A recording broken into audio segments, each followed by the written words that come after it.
Samantala, lalaki sa Batangas patay matapos pagtatagain at isang pedicab driver na lango umano sa alak na kunang pasuray-suray sa daan sa Camarines Sur.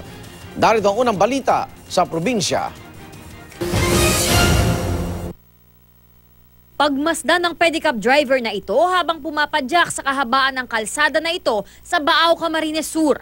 Sa kuha ng CCTV, kitang paekis-ekis na ang takbo ng pedicab habang ang driver unti-unti nang nahuhulog mula sa kanyang upuan. Maya-maya pa, sinubukan na niyang bumaba sa kanyang pedicab pero ang lalaki tuluyang natumba sa kalsada habang tumagilid ang kanyang pedicab. Agad namang tumayo ang lalaki at nagpasyang umupo na lang sa passenger side ng pedicab. Ayon sa mga otoridad, posibleng lango sa alak ang lalaki. Mabuti na lang at hindi siya nasagasaan ng mga dumaraang sasakyan.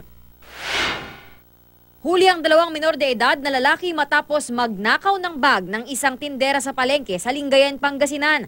Sa kuhang ito ng CCTV, makikita ang isa sa mga salarin na kumakaripas ng takbo. Nakabuntot naman sa kanya ang isang lalaki at isang pulis. Isang traffic enforcer ang nagtangkang harangin ng salarin pero nakaiwas ang binatilyo. Bandang huli, na-corner din ang mga salarin. Nabawi sa kanila ang ninakaw na bag at naibalik sa may-ari. Nanatili sa kustodiya ng mga pulis ang 2 minor de edad.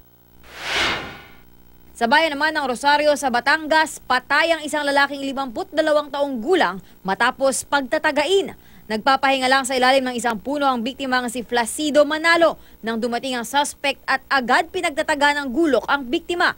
Hindi na nagawang tumakas ng salarin matapos siyang makorner at kuyugin ng mga sumaklolo sa biktima. Kasalukuyang nakakulong sa Rosario Police Station ang suspect. Para sa unang balita, Athena Imperial reporting.